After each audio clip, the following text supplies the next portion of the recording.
നെടുമങ്ങാട്ടെ 1.5 വയസ്സുകാരൻ്റെ മരണത്തിൻ്റെ ഞെട്ടലാണ് നമ്മളെല്ലാവരും. ഈ 1.5 വയസ്സിനിടയിൽ ആ കുഞ്ഞ് അനുഭവിച്ച ക്രൂരതകൾക്ക് കൈയും കണക്കുമില്ല എന്ന് വേണം പറയാൻ പറ്റുക. അപ്പോൾ ഈ ഒരു സംഭവത്തിൽ ഇപ്പോൾ കൂടുതൽ വിശദാംശങ്ങൾ പുറത്തുവരികയാണല്ലോ. പ്രതി മാസങ്ങൾ നീണ്ട ആസൂത്രണത്തിനൊടുവിലാണ് ആ കുഞ്ഞു ജീവൻ കവർന്നിരിക്കുന്നത്. അതുപോലെ തന്നെ ഈ അഖിലയുമായുള്ള ബന്ധത്തിന് ഈ കുട്ടി ഒരു ബുദ്ധിമുട്ടാണെന്ന് തോന്നിയാണ് ഈ പ്രതി ഇത്തരമൊരു കൃത്യത്തിനും മുതിർന്നത്. അപ്പോൾ ഒരു മനുഷ്യന് ഇത്രയും ക്രൂരനാകാൻ പറ്റുമോ? ഒരു മനുഷ്യന് ഒരു മനുഷ്യജീവിയോട് ചെയ്യാൻ ഇത്ര ക്രൂരമായിട്ടുള്ളൊരു കാര്യം ഇത്രയധികം ഇൻറ്റൻസിറ്റിയിൽ ചെയ്യാൻ പറ്റുമോ എന്ന് ചോദിച്ചാൽ ഒരു മൃഗത്തോട് പോലും ചെയ്യാൻ പറ്റാത്ത രീതിയിലാണ് ആ കുഞ്ഞിനോട് അവർ രണ്ടുപേരും കാണിച്ചു വെച്ചിരിക്കുന്നത്. കാരണം 91ഓളം മുറിവുകൾ, വാരിയലിൽ 7 ഇടത്ത് പൊട്ടൽ, 1 വയസ്സും 7 മാസം മാത്രം പ്രായമുള്ള ഒരു പിഞ്ച് കുഞ്ഞിനോടാണ് ഇതൊക്കെ ചെയ്തു വെച്ചിരിക്കുന്നത്. അതുകൊണ്ട് തന്നെയാണ് ഇത് കൊലപാതക കുറ്റം, അതോടൊപ്പം തന്നെ ജുവനൈൽ ജസ്റ്റിസിൻ്റെ നിയമത്തിൻ്റെ പരിധിയിൽ വരുന്ന ഒരു കേസാണ്. അതോടൊപ്പം തന്നെ SC/ST വകുപ്പുകൾ കൂടി ചേർത്തോടെ ഇത് കൂടുതൽ ഇവർക്ക് ഒരു കുരുക്ക് മുറുകുന്ന സാഹചര്യത്തിലേക്ക് പോകുന്നു. DYSP അന്വേഷിക്കും. കൂടാതെ ഈ കേസ് SC/ST കോടതിയുടെ പരിധിയിലായിരിക്കും ഇനി കേൾക്കുക. അതുകൊണ്ട് തന്നെ അതികഠിനമായ ശിക്ഷ തന്നെ കിട്ടാൻ ഇവർ അർഹരാണ് എന്നാണ് നമുക്ക് പറയാനുള്ളത്. കാരണം ഈ അഷ്കറിനെ പറ്റി പറയുകയാണെങ്കിൽ ഇയാൾ ഒരു നിരന്തര കുറ്റവാളിയാണ്. ഇയാൾ ഇതിനു മുൻപ് നിരന്തരമായിട്ടുള്ള നിരവധി ക്രൈമുകളിൽ ഏർപ്പെട്ടിട്ടുണ്ട് എന്നാണ് നമുക്ക് മനസ്സിലാക്കാൻ സാധിക്കുന്നത്. അങ്ങനെ മുൻപ് ചെയ്തു വെച്ച ക്രൈമുകളിൽ എന്തിനെങ്കിലും കൃത്യമായിട്ടുള്ളൊരു ശിക്ഷ നമ്മുടെ നിയമവ്യവസ്ഥയിൽ ഇയാൾക്ക് കിട്ടിയിരുന്നുവെങ്കിൽ ഒരുപക്ഷെ ഇങ്ങനെ ഒരു ദാരുണമായിട്ടുള്ള സംഭവം ആവർത്തിക്കപ്പെടില്ലായിരുന്നു എന്ന് വേണം പറയാൻ. കാരണം 31 വയസ്സുകാരനായ അഷ്കറിൻ്റെ ആദ്യത്തെ വിവാഹം ചുള്ളാളം ചുള്ളാളം 5 കല്ല് സ്വദേശിനിയായിട്ടുള്ള ആമിന എന്ന സ്ത്രീയുമായിട്ടായിരുന്നു. ഈ ഭർത്തൃ വീട്ടിൽ ഇയാളുടെ ഭാഗത്ത് നിന്ന് സ്ത്രീധനത്തെ ചൊല്ലി നിരന്തരമായിട്ടുള്ള അതിക്രമം ഈ യുവതിക്ക് നേരിടേണ്ടി വരുന്നു. വിഷം ബലമായിട്ട് കുടിപ്പിച്ച് കെട്ടിത്തൂക്കാൻ ശ്രമിച്ചു എന്നാണ് ഈ യുവതിയുടെ കുടുംബം ഇയാൾക്കെതിരെ ആരോപണം ഉന്നയിക്കുന്നത്. നിലവിൽ ബ്രെയിൻ ട്യൂമർ ബാധിച്ച ആ വിവാഹബന്ധം മാറിയതിനു ശേഷം ബ്രെയിൻ ട്യൂമർ ബാധിച്ച അവശനിലയിലായ പെൺകുട്ടി നിലവിൽ നമ്മുടെ മെഡിക്കൽ കോളേജിലെ റീഹാബിലിറ്റേഷൻ സെൻറ്ററിൽ ചികിത്സയിലാണ്. ഇവരുടെ അടുത്ത് ഇന്ന് മന്ത്രി ബിന്ദു കൃഷ്ണ അടക്കമുള്ളവരെത്തി അവിടെ സംഭവിച്ചത്, ഇല്ലെങ്കിൽ ഇയാളുടെ ഭാഗത്ത് നിന്ന് നേരിട്ട ക്രൂരതകളൊക്കെ ചോദിച്ചറിയുന്നുണ്ട്. അത് കൃത്യമായിട്ട് നിയമവ്യവസ്ഥയിൽ പ്രതിപാദിച്ച് കൃത്യമായിട്ടുള്ള ശിക്ഷണ നടപടികൾ തീർച്ചയായിട്ടും കൈക്കൊള്ളണം. കാരണം ഇത്തരത്തിൽ അതിക്രൂരമായ രീതിയിലാണ് ഇയാൾ ആ പെൺകുട്ടിയോടും പെരുമാറിയത്. അതിനുശേഷമാണ് ഡ്രൈവറായിട്ടാണ് ഇയാൾ ജോലി ചെയ്ത് വന്നിരുന്നത്. അങ്ങനെ ചിറയൻകീഴുള്ള ഒരു നൃത്ത സംഘത്തിൻ്റെ ഡ്രൈവറായിട്ട് പോകുന്നതിനിടെ ആ ഗ്രൂപ്പിൽ തന്നെയുള്ള ഒരു പെൺകുട്ടിയുമായിട്ട് പരിചയത്തിലാകുന്നു. അതിനുശേഷം ഇവർ ഒരുമിച്ച് താമസിക്കുന്നു. അതിനുശേഷം ആ പെൺകുട്ടി ജീവനൊടുക്കുന്ന ഒരു സാഹചര്യം കൂടി ഉണ്ടായിട്ടുണ്ട്. ഈ പെൺകുട്ടിയുടെ ആത്മഹത്യ, അല്ലെങ്കിൽ ഇവർക്ക് നിയമ നടപടികളുമായിട്ട് മുന്നോട്ട് പോകാൻ ആരും ഇല്ലാതിരുന്നത് കൊണ്ട് തന്നെ അങ്ങനെ ഒരു പരാതിയിൽ അഷ്കറിൻ്റെ പങ്കുണ്ടോ എന്ന് പോലും കൃത്യമായിട്ട് അന്വേഷിക്കപ്പെട്ടിട്ടില്ല. ഇയാൾ പോലീസുകാരുടെ അടക്കം സ്വകാര്യ വാഹനങ്ങളുടെ ഡ്രൈവറായി ജോലി ചെയ്തിട്ടുണ്ടെന്നാണ് അറിയുന്നത്. അത്തരത്തിൽ എന്തെങ്കിലും സ്വാധീനം ഉപയോഗപ്പെടുത്തിയിട്ടുണ്ടോ എന്നൊക്കെ തീർച്ചയായിട്ടും പരിശോധിക്കപ്പെടേണ്ടതാണ്. ഇക്കഴിഞ്ഞ നമുക്ക് ഈ അഖിലയെയും കുഞ്ഞിനെയും ഏതാനും നാളുകൾക്ക് മുൻപ് നമ്മുടെ ഇൻസ്റ്റാഗ്രാമിൽ ഒരു ഇൻഫ്ലുവൻസർ ഒരു ചലഞ്ചുമായി ബന്ധപ്പെട്ട് ഒരു ചിത്രീകരിച്ച വീഡിയോ, ആ വീഡിയോയിൽ 2 കൈയിലും പ്ലാസ്റ്റർ ഇട്ട് ഒരു പിഞ്ചു കുഞ്ഞുമായിട്ട് ബസ് സ്റ്റാൻഡിൽ നടന്ന് നീങ്ങുന്ന ഒരു പെൺകുട്ടി, ഇവരുടെ അടുത്താണ് ഈ ഇൻഫ്ലുവൻസർ ചോദ്യവുമായിട്ട് എത്തുന്നത്. അപ്പോൾ ഈ കുഞ്ഞിനോട് ചോദിക്കുന്ന കൂട്ടത്തിൽ ഈ കുഞ്ഞിൻ്റെ കൈക്ക് എന്തു പറ്റി എന്ന് ചോദിക്കുമ്പോൾ ഇത് സൈക്കിളിൽ നിന്ന് വീണുണ്ടായ പരിക്കാണ് എന്ന് പറയുന്നു. ആശുപത്രിയിൽ പോയതിനു ശേഷം തിരികെ വീട്ടിലേക്ക് മടങ്ങിപ്പോവുകയാണെന്ന് പറയുന്നു.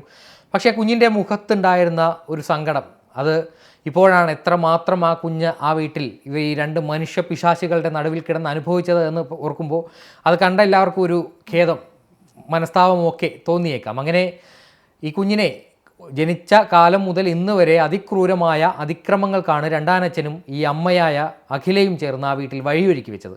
ഈ അഖില ആദ്യ വിവാഹം പാലോട് സ്വദേശിയായിട്ടുള്ള അഖിൽ എന്ന് പറയുന്ന ചെറുപ്പക്കാരനുമായിട്ടായിരുന്നു. അങ്ങനെ അഖിലുമായിട്ടുള്ള വിവാഹബന്ധത്തിൽ ഗർഭിണിയാകുന്ന അഖില ഈ 3 മാസം ഗർഭിണിയായിരിക്കുമ്പോൾ ഭർത്തൃ വീട്ടിൽ നിന്ന് സ്വന്തം വീട്ടിലേക്ക് മടങ്ങിപ്പോകുന്നു. അതിനുശേഷം ഈ അഖിൽ എന്ന് പറയുന്ന ആദ്യ ഭർത്താവ് സ്വന്തം വീട്ടിൽ ജീവനെടുക്കുന്ന ഒരു സാഹചര്യം ഉണ്ടായിരുന്നു. അഖിലയ്ക്ക് മറ്റാളുകളുമായിട്ട് വഴിവിട്ട ബന്ധമുണ്ടായിരുന്നു എന്നാണ് ഈ കുടുംബമടക്കം ആരോപിക്കുന്നത്. അതിലെന്താണ് വ്യക്തതയെന്ന് നമുക്കറിയില്ല. അങ്ങനെ അഖില അങ്ങനെ മാറി താമസിക്കുന്നതിനിടെയാണ് അഷ്കറുമായിട്ട് വീണ്ടും സൗഹൃദത്തിലാകുന്നത്. അങ്ങനെ നന്ദിയോടൊരു വാടക വീടെടുത്ത് ആദ്യം മാറുന്നു. അതിനുശേഷമാണ് ഇവരിപ്പോൾ താമസിച്ച കുറ്റകൃത്യം നടന്ന നെടുമങ്ങാട് പനവൂർ കരിക്കുഴി നെല്ലിക്കുന്നിലെ അർച്ചിതം എന്ന് പറയുന്ന വാടക വീട്ടിലേക്ക് വരുന്നത്. ഇവിടെ അഷ്കറിൻ്റെ സഹോദരിയും അതോടൊപ്പം തന്നെ സഹോദരി ഭർത്താവും താമസിക്കുന്നു എന്നാണ് അറിയുന്നത്. അത് എന്താണെന്ന് അറിയില്ല.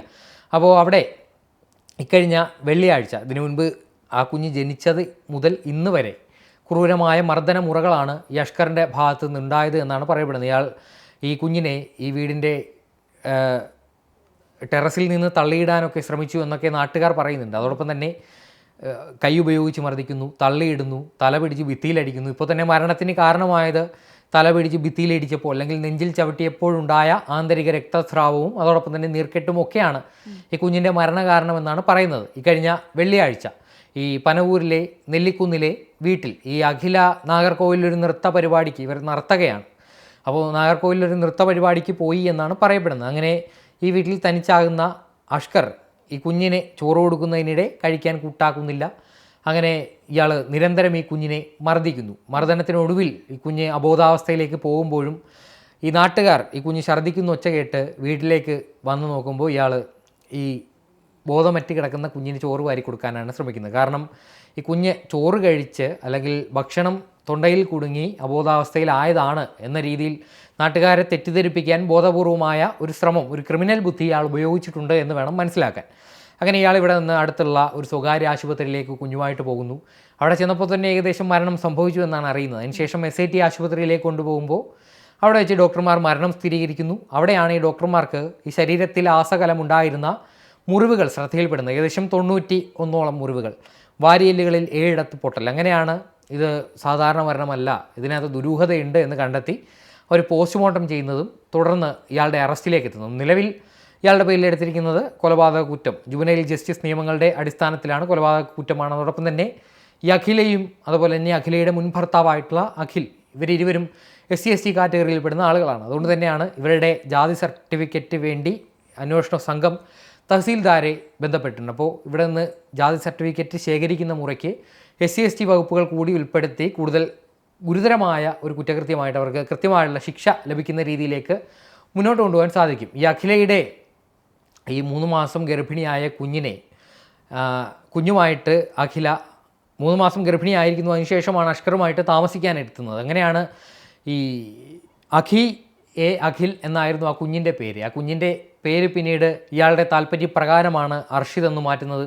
അതിനുശേഷവും ഇത് ക്രൂരമായ മർദ്ദന മുറകളാണ് ഈ രണ്ടാനച്ഛൻ്റെ ഭാഗത്ത് നിന്ന് ആ കുഞ്ഞിനുണ്ടാകുന്നത്. കാരണം ഈ കുഞ്ഞ് ജീവിച്ചിരിക്കുമ്പോൾ ഞങ്ങൾക്ക് സ്വൈര്യ ജീവിതം ഉണ്ടാകില്ല, അല്ലെങ്കിൽ അഖിലയോടൊത്ത് ജീവിക്കാൻ ഈ കുഞ്ഞ് തങ്ങൾക്കൊരു തടസ്സമായി വരുമെന്നൊരു ചിന്താഗതിയിലാണ് നിരന്തരം ഈ കുഞ്ഞിനെ കൊലപ്പെടുത്താനുള്ള ശ്രമങ്ങൾ. അതായത് മുൻപ് ആ വീടിൻ്റെ ടെറസിൽ കയറ്റി കുഞ്ഞ് താഴെ വീണ് മരിച്ചു എന്ന് വരുത്തി തീർക്കാൻ വേണ്ടി ടെറസിൽ ഈ കുഞ്ഞിനെ കയറ്റി നിർത്തുമായിരുന്നു.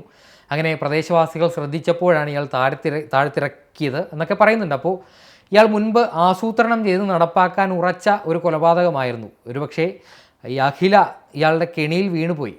അവരും ഈ കുറ്റകൃത്യത്തിൽ പങ്കാളിയാണ്. കാരണം പ്രേരണ, ഈ കുഞ്ഞിനെ പലവട്ടം മർദ്ദിക്കുമ്പോഴും അതിന് തടസ്സം പിടിക്കാതെ അതൊക്കെ കണ്ടു നിന്ന ഒരു മാതാവ് എന്ന പദത്തിന് പോലും അർഹയല്ലാത്ത രീതിയിലാണ് അവരുടെ പെരുമാറ്റം എന്ന് പറയുന്നത്. അങ്ങനെ ഇയാളുടെ ഭാഗത്തു നിന്ന് നിരന്തരം മർദ്ദനം ഉണ്ടാകുമ്പോഴൊക്കെ ഈ പെൺകുട്ടി ഈ കുഞ്ഞിനെ ഈ റീന എന്ന് പറയുന്ന അഖിലയുടെ അമ്മയുടെ അടുക്കൽ കൊണ്ട് നിർത്താറുണ്ടായിരുന്നു. ഇവരുടെ വീട് വെങ്കിട്ടക്കോട്ട എന്ന് പറയുന്ന ഏതോ സ്ഥലത്താണ്, തിരുവനന്തപുരത്ത് തന്നെയാണ്. അപ്പോൾ ഇങ്ങനെയുള്ള സ്ഥലത്ത് കൊണ്ട് നിർത്തുന്നു. പിന്നീട് ഈ കുഞ്ഞിനെ കഠിനമായിട്ടുള്ള പനി ബാധിച്ചപ്പോൾ പോലും തിരിഞ്ഞു നോക്കാതെ വന്നതോടെയാണ് ഈ റീന എന്ന് പറയുന്ന അഖിലയുടെ മാതാവ് പോലീസിനെ സമീപിച്ച് ഈ കുഞ്ഞിനെ അമ്മ ഏറ്റെടുക്കുന്നില്ല എന്ന് പരാതി കൊടുക്കുന്നതിൻ്റെ അടിസ്ഥാനത്തിലാണ് വീണ്ടും ഈ കുഞ്ഞിനെ അങ്ങോട്ടേക്ക് കൊണ്ടുപോകുന്നത്. അതിനുശേഷം റീന എന്ന് പറയുന്ന അഖിലയുടെ അമ്മ പിന്നീട് ഈ കുഞ്ഞിനെ ഈ കൈയൊടിഞ്ഞത് ഇവർ സ്റ്റാറ്റസ് ഇട്ടത് എന്തോ ഫോട്ടോ കൊണ്ടോ മറ്റാണ് ഇങ്ങനെ ആ കുഞ്ഞവിടെ സുരക്ഷിതയല്ല ഒരു തോന്നലുണ്ടാക്കി ഇവർ നേരെ നെടുമങ്ങാട് പോലീസ് സ്റ്റേഷനിൽ പോയി ഒരു പരാതി കൊടുക്കുന്നു. അങ്ങനെ പോലീസിൻ്റെ മധ്യസ്ഥതയിലൊരു ചർച്ച നടക്കുന്നു. എന്നാൽ ഈ കുഞ്ഞിനെ അമ്മയോടൊപ്പം വിടാനാണ് പോലീസ് തീരുമാനമെടുത്തത്. കാരണം അങ്ങനെ വരത്തുള്ളൂ. അങ്ങനെ ഒരു സാഹചര്യത്തിലാണ് ഇത്ര ദാരുണമായിട്ടുള്ളൊരു മരണത്തിലേക്ക് കലാശിക്കുന്ന ഒരു സാഹചര്യം ഉണ്ടായിരിക്കുന്നത്. എന്തായാലും ഈ അഖിലയുടെ ആദ്യ ഭർത്താവായിട്ടുള്ള അഖിലയുടെ കുടുംബവും അഖിലിൻ്റെ കുടുംബവും പലവട്ടം ഈ കുഞ്ഞിനെ കാണണമെന്ന് പറയുമ്പോഴും അതിനെ കൊടുക്കാനോ അല്ലെങ്കിൽ കാണിക്കാനോ ഇവർ തയ്യാറായിരുന്നില്ല. അവർ ഈ കുഞ്ഞിനെ ഏറ്റെടുക്കാൻ സന്നദ്ധരായിരുന്നു.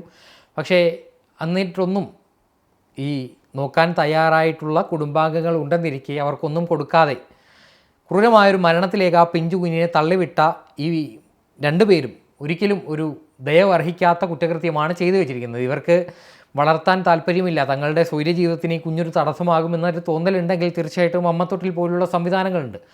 സ്വന്തം മാതാവിൻ്റെയോ പിതാവിൻ്റെയോ വ്യക്തിത്വം പ്രദർശിപ്പിക്കാതെ അല്ലെങ്കിൽ പുറത്തേക്ക് വെളിപ്പെടുത്താതെ അതിനകത്ത് അമ്മത്തൊട്ടിലേക്ക് കൊണ്ട് നിക്ഷേപിച്ചാൽ ആ കുഞ്ഞിനെ ശിശുക്ഷേമ സമിതി ഏറ്റെടുത്ത് അവിടെ ദത്തു നൽകുന്ന അടക്കമുള്ള ആ കുഞ്ഞിൻ്റെ ഭാവി സുരക്ഷിതമാക്കാനുള്ള നടപടികളൊക്കെ കൈക്കൊള്ളും. പക്ഷേ അങ്ങനെയൊക്കെ സംവിധാനങ്ങൾ ഉണ്ടെന്നിരിക്കെ ഒരു കുഞ്ഞിനെ കൊന്നുകൊണ്ട് തങ്ങളുടെ ഇഷ്ടസാധ്യത്തിന് വേണ്ടി ഇറങ്ങിപ്പുറപ്പെട്ട ഒരു മാതാവിൻ്റെയും രണ്ടാനച്ഛൻ്റെയും ക്രൂരതയാണ് ഇപ്പോൾ വെളിവാകുന്നത്. എന്തായാലും ഒരു പിഞ്ചു കുഞ്ഞിനോട് ഇത്ര ക്രൂരമായ രീതിയിൽ ചെയ്തു വെച്ച ആ രണ്ടാനച്ഛനും അമ്മയ്ക്കും എന്ത് ശിക്ഷ കൊടുക്കുമെന്നറിയില്ല. ഈ ഒരു അവസരത്തിൽ മറ്റൊരു കാര്യം കൂടി പറയാം. നമ്മുടെ ഉത്തർപ്രദേശിൽ ഫിറോസാബാദിൽ ഇക്കഴിഞ്ഞ ദിവസം ഒരു വാർത്ത പുറത്തു വന്നിരുന്നു. നമ്മുടെ ജിതേന്ദ്ര പതക് എന്ന് പറയുന്ന യുവാവ് ഇയാളുടെ കുടുംബത്തിൽ തന്നെയുള്ള ഒരു സ്ത്രീയോട് നിരന്തരം വിവാഹാഭ്യർത്ഥന നടത്തുന്നു. രതിദേവി എന്നാണ് അവരുടെ പേര്. ഇവരുടെ വിവാഹ മോചന നടപടികൾ പുരോഗമിക്കുന്നതിനിടെ ഇവർക്കൊരു കുഞ്ഞു കൂടിയുണ്ട്, 1.5 വയസ്സ്. ഈ 1.5 വയസ്സുള്ള കുഞ്ഞുള്ളത് കൊണ്ട് തന്നെ ഇയാൾ നിരന്തരം രതിദേവി എന്ന് പറയുന്ന ഈ കുഞ്ഞിൻ്റെ അമ്മയോട് വിവാഹാഭ്യർത്ഥന നടത്തുന്നു. എന്നാൽ ഈ കുഞ്ഞുള്ളതിനാൽ തന്നെ അവരത് നിരാകരിക്കുന്നു. അങ്ങനെ ഇയാൾക്ക് ഈ കുഞ്ഞിനോട് ദേഷ്യമുണ്ടാകുന്നു. ഈ കുഞ്ഞുണ്ടായാൽ തനിക്ക് ഇവരെ കല്യാണം കഴിക്കാൻ പറ്റില്ല എന്ന തോന്നലിൽ ഇയാൾ ഈ കുഞ്ഞിന് മിഠായി വാങ്ങിത്തരാമെന്ന് പറഞ്ഞ് കുടുംബത്തിൻ്റെ കയ്യിൽ നിന്ന് വാങ്ങിക്കൊണ്ട് പുറത്തേക്ക് പോയി അവിടെ ഇട്ട് ഈ 8 തവണ ഈ കുഞ്ഞിനെ നിലത്തടിച്ച് അതിക്രൂരമായ രീതിയിൽ കൊലപ്പെടുത്തുന്ന ഒരു സാഹചര്യമുണ്ടായി. ഇതിലെ പ്രതിയായിട്ടുള്ള ഇയാളെ ബുദ്ധ ബർത്താരയിലെ ഒരു ഇൻ്റർസെക്ഷനിൽ വെച്ച്, ഈ മെയിൻപുരിയിൽ വെച്ച് ഉത്തർപ്രദേശ് വളഞ്ഞിട്ട് പിടിക്കുന്നു. അവിടെ വെച്ച് പ്രതിരോധത്തിനിടെ ഉത്തർപ്രദേശ് പോലീസിൻ്റെ വെടിയേറ്റ് കാലിലടക്കം ഗുരുതരമായിട്ടുള്ള മുറിവേറ്റിട്ടുണ്ട്. അതൊരു പക്ഷേ രക്ഷപ്പെടാൻ ഓടുമ്പോൾ പോലീസിൻ്റെ പ്രത്യാക്രമണത്തിൽ ഉണ്ടായി എന്നായിരിക്കും മാധ്യമങ്ങളിൽ വരുന്നത്. പക്ഷേ ഒരുപക്ഷെ അങ്ങനെ ആയിരിക്കില്ല. ഉത്തർപ്രദേശ് പോലീസിൻ്റെ ഒരു രീതി അങ്ങനെയാണ്. കഠിനമായ, നമ്മുടെ മനസാക്ഷിക്ക് നിരക്കാത്ത കാര്യങ്ങൾ ചെയ്യുന്ന ആളുകളെ അങ്ങനെ തന്നെ നേരിടണം എന്നൊരു രീതി അവർ പിന്തുടരുന്നുണ്ട്. നമ്മുടെ മനുഷ്യാവകാശ നിയമങ്ങൾക്കൊക്കെ വിലയുള്ളതാണ്. പക്ഷേ ഈ നിയമങ്ങൾ ദുരുപയോഗം ചെയ്യാനും പാടില്ല. പക്ഷേ ഇങ്ങനെയുള്ള ആളുകളെ വെറുതെ വിട്ടാൽ അത് ഇനിയും ഇത്തരത്തിലുള്ള കുറ്റകൃത്യം ചെയ്യാൻ പോകുന്നവർക്ക് അതൊരു പ്രചോദനം കൂടിയാകുന്നൊരു സാഹചര്യമുണ്ട്. അങ്ങനെയാണ് ഈ ഇതിലെ പ്രതിയായ അഷ്കറിനെ ഇക്കഴിഞ്ഞ ദിവസം ഈ പനവൂരിലെ വാടക വീട്ടിലേക്ക് കൊണ്ടുവരുന്ന സമയത്ത് വലിയ ജനരോഷമുണ്ടായി. ആളുകൾ ശാപവാക്കുകളും അതുപോലെ തന്നെ ഇവരുടെ നേരെ കൈകയറ്റം, കല്ലേറും വടിയുമൊക്കെ ആയിട്ട് പാഞ്ഞെടുക്കുന്ന ഒരു സാഹചര്യം ഉണ്ടായിരുന്നു. അവിടെ നിന്ന് പോലീസ് വളരെ കഷ്ടപ്പെട്ടാണ് ഇയാളെ രക്ഷിച്ച് തെളിവെടുപ്പ് പൂർത്തിയാക്കി തിരികെ കൊണ്ടുപോകുന്നത്.